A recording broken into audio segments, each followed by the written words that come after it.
Yeah, welcome everybody. From our side, my name is RAIMO VOLLSTAEDT, and me and my colleague HEIKO will give you some presentations from our side. The story I will tell first is a little bit different than the presentations you had before. It's more a use case story about a job we did with a couple of challenges, but it shows a good example, if you have such challenges, how to solve this. I call it Topcon Goes South, and we had a special mission with our mobile mapping systems. You see, normally it's mounted on the car, and a customer requests from us to mount it on a train. So far it's not special, so we did this before as well, but he asked for this to do this in South Africa. So the first point, a train is much more different than driving a car with such a system, so you have to take care about a couple of stuff I will explain. Just to give you a brief overview about how such a system works. In fact, there are different parts built in together. First, you have a GNSS antenna to cover the position. You have an IMU inside to cover your movement in XYZ. You have a laser scanner. It's a 360 degrees laser scanner with 700,000 points per second in this case. And the spherical camera to combine the laser data with the RGB data from the camera. Yeah, the first challenge was on site to identify the right train to use. And our local contractor in Joburg gave us this nice Jacaranda, which was previously a party train. So inside a lot of space, a big table, a bar, which was not in use anymore, but at least it was a pretty nice train for us. The second challenge was to build a mount for this train. So what we did, we measured the train with a laser scanner and also with a couple of tape measurements to get the correct dimensions of everything. Then we built a digital twin out of this train. Very high accuracy. And then we designed a mount for this train. First of all, we had to decide how to mount the system on the train, that the laser beam doesn't cover the train itself, but 360 degrees the surrounding. And we found a pretty nice solution to build it up in front of the train, and then also build a mount. The mount has to be very stable, because you have a lot of shaking during the train drive, so it must be very stable that you can cover the correct data out of this. Yeah, then everything was pre-assembled in Germany, the complete mount with the system, that we could be sure when we are on site that everything will work. Yeah, finally we had to bring all the stuff to Joburg in South Africa, and we pre-mounted or pre-assembled the mount. And yeah, it was a little bit stuff to carry, so we need a couple of persons to carry the mount and the system and everything.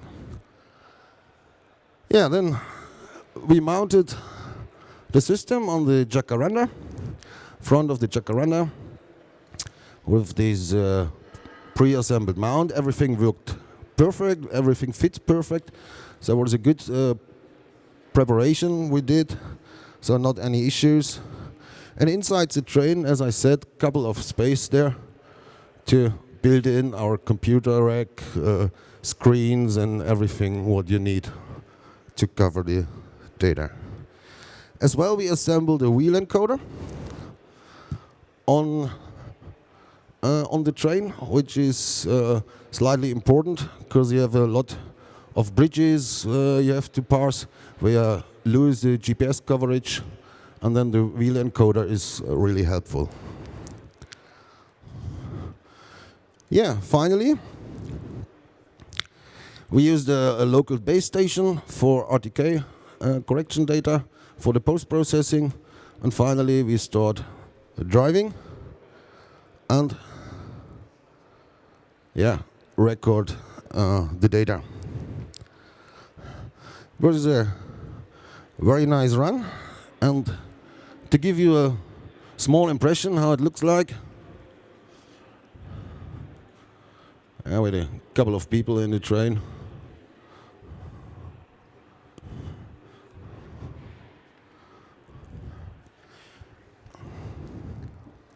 And yeah, you could see on the left side the bar, but well, no, the fridge was not filled, so no drinks for us.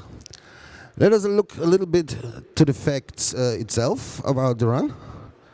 So as you can see, slightly around Pretoria and north of Joburg.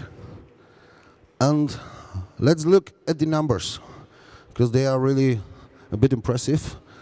The total run time was 6 hours and 20 minutes. So we covered in this time 125 kilometers of rail tracks, and we got a total amount of data out of this of a little bit more than 1 terabyte. And during these 6 hours, we made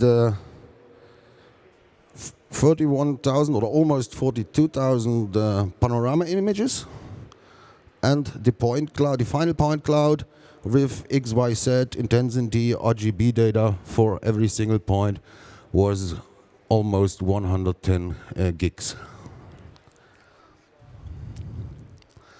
And here you can see the result. That's the colored point cloud. The blue dots you see, there's the track we drove through, and every single blue dot means that we took a picture at this time.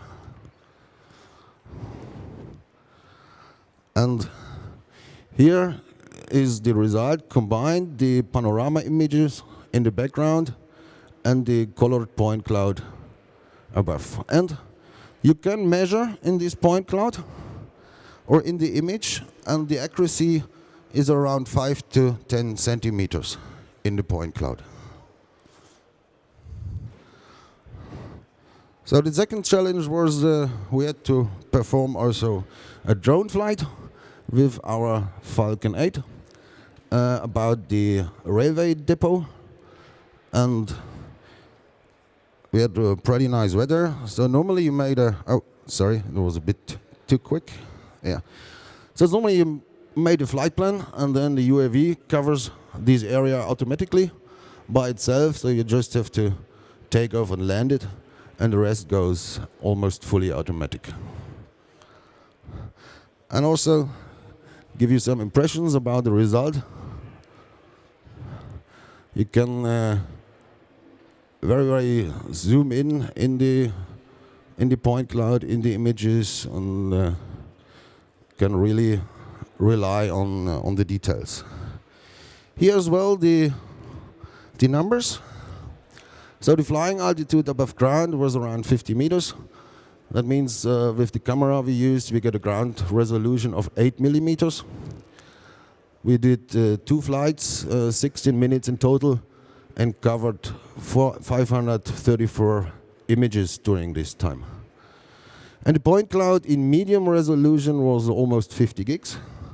Of course, you can process it higher, then you will get out more details, but also, of course, more gigs. What we did additionally, that's not the mission flight, this was an additional flight just to cover a nice panorama image that you can process pretty fast, and gives you a nice inspection about the area. Yeah, that was a short impression about this mission, and thanks our good preparation before, we could do these missions in a very good way and with a very result. So the customer was really happy about the result, and yeah, thanks for the attention. If you have any questions about this, let me know. Otherwise, my colleague HEIKO will follow.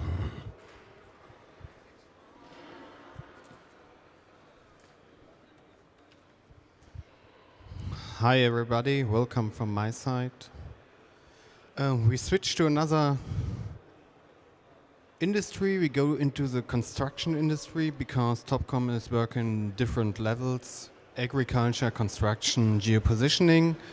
And I will give you a short introduction what we have done at Frankfurt Airport, because we have done a big project together with the airport. We have resurfaced the starting area, and we have done this in 120 hours, completely with 1.5 kilometers of runway.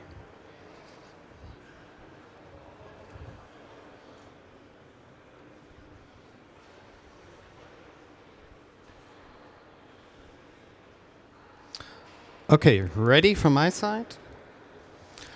Let's take a deeper look what we are doing with taking asphalt paving into the future, because it's not a product, it's a complete workflow for construction industry. And what we are doing with this workflow is take a deeper look inside and what we can optimize. If you go to this called Smooth Ride, it's about safety, accuracy, quality, and costs. If you go to your construction site, it costs a lot of money, and it costs a lot of time to plan projects and to run on projects in a good time. I give you a short introduction about the current situation.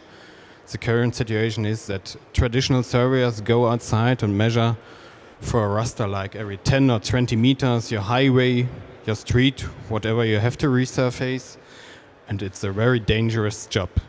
It's not possible to go on every road without every safety regulation. In this case, we have to think about this, how we can optimize this kind of workflow. And what we are doing is, after this, if you have generate a raster, you will pave and compact the complete workflow. A little bit deeper look inside is, we have decided in 7 steps. The first step is collect data, and we switch from traditional to a laser scanner, and we mount it on a car. The second step is to design your new road in the office. The third step is to mill. The fourth step is to check everything, what happened, if the milling is what you expect.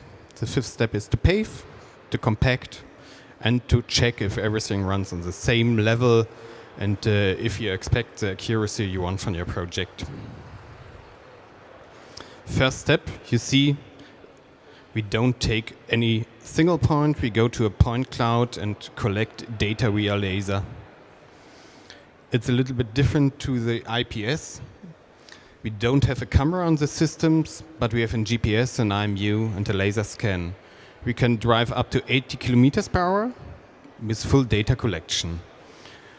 We don't collect photos, and it's a not so high accurate scanner and a not so high dense cloud. In this case, we don't collect the same amount of data like we have done with IPS. If we have done the data collection, we go to the office and do all the processing, because we collect raw data. We combine it with GNSS, laser scan, and we combine it with the IMU. After this, we go to design the new road. We help us with some lines, some point on the lines, to see how accurate we are or what we need for a mesh, because we can work with 20 centimeters, we can work with 1 meter. It's a decision from the master of the project. Then we could create a mesh of this, and this is our current surface. We have to mill, we have to pave, we have to work with. Then we do the new design. This is a kind of paving. If we don't have to mill, we go up. If we have to mill, we go down from our current. And we know with with our machines in the model where we are, because on the roof you see a little bit of yellow. This means a GPS. We know high accurate, about 3 centimeters inside our project where we are. And with a sensor sonic on the bottom, we see how we go up or how we go down. It's 10 centimeters, 8 centimeters, all the stuff, because we are working since 10 years, 20 years in the construction business, and we had the possibility to go deeply into the machine with our models and see what happened. So this will be the process of milling. After milling, we can control our mills. If we are happy with the results, no problem, we can go to the next steps. You can clean your surface, go with a paver, and you see that the paver is working on every position in the project accurate enough, because it's all done by the machine automatically, full automatically. After we pave this, we go with a compactor and see what is the result, and we go directly to the blue line. The blue line means the design, the end design of the street, road, highway, runway, whatever we resurface. After this, we can process and collect the data again and check how the project has worked. That is a complete workflow. It's not only a single product you can buy. We sell a solution like a workflow. So I told you a little bit about how it works. Yeah, and we do, like RAIMO shows, some real projects, and I hope give you a short introduction and then I will show you a video. So what we did is, in Frankfurt Airport, we resurfaced an area about 45,000 square meters. We had material movement about 35,000 tons, and the tender accuracy was about 6 millimeter. And we had a deep of milling about 40 centimeters. So, some other regulations are we had only 120 hours time. There are no possibilities to use optical instruments because of movements of planes, because of movements of big trucks. You see on this construction site, I think around 60 to 80 trucks are running. It's impossible to use optical instruments because they're running directly in front of you. We need 6 profiler in parallel are running. Yeah, and different cross slopes. So we had a nice video for this, and I hope it starts. Frankfurt, home to Germany's biggest airport. With about 60 million passengers per year passing through, a challenging question arises. How do you create time and space to make improvements and do some repair work? This is runway 18 West. So-called surface waves in the road make for bumpy takeoffs, and so it is in need of resurfacing. Hier an der Startbahn haben wir, wie der Name schon sagt, eine reine Startbahn. 60% aller Starts hier in Frankfurt gehen über die Startbahn 18 West raus. Das sind auch so im Schnitt über 450 Starts pro Tag, also im Schnitt alle 2,5 Minuten ein Flugzeug. Und da ist natürlich für uns die große Herausforderung, hier an der Stelle diese Startbahn dann für so eine Sanierungsmaßnahme auch mal zu sperren und teilzusperren. Das hat uns hier am meisten Arbeit gekostet vorher. Now there is limited time for the team to handle business. After conducting a surface scan and creating a 3D milling design, the milling process can get started. Then a perfect surface is delivered, ready to be paved. Ja, für uns ist das natürlich eine ganz schwierige Herausforderung hier, innerhalb dieser 120 Stunden die Startbahn, ich sag mal, auf eine Länge von 1500 Meter zu sanieren. Ja, wichtig ist natürlich, dass der Fahrkomfort für die Passagiere in den Flugzeugen gegeben ist. Und wir hatten vorher das Problem, dass sich die Flugzeuge aufgeschaukelt haben und dass der Fahrkomfort sehr eingeschränkt war. Und unser Ziel ist natürlich, das jetzt hier alles zu verbessern. Using cutting-edge resurfacing technology, the team is able to provide a new and entirely smooth runway within the narrow time frame. Passengers will now experience a much more pleasant takeoff. Als größter Flughafen in Deutschland will man natürlich auch Technologie voranschreiben. Das heißt, man will vorne weggehen, neue Sachen ausprobieren. Das haben wir hier gemacht mit dem Smooth Ride und das funktioniert super. Wir haben eine Zeitersparnis beim Fräsen dadurch.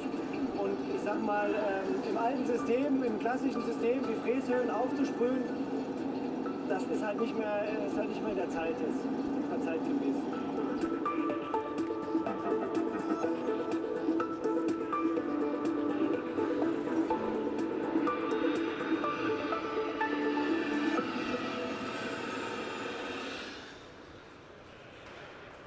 That gives you a short impression what we have done at Frankfurt Airport.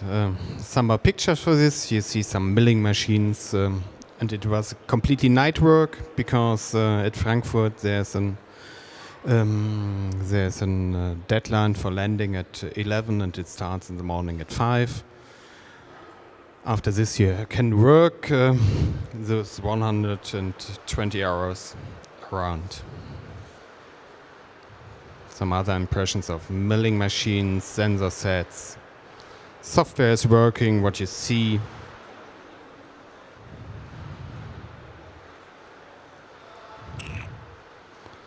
That was from my side. I will give back to my colleague RAIMO. Weiß ich nicht, I'm not sure if we do lunch and we restart after lunch. Okay, we will take a break, enjoy lunch, and I hope every official will open the lunch. And after this, we come back with the last official show.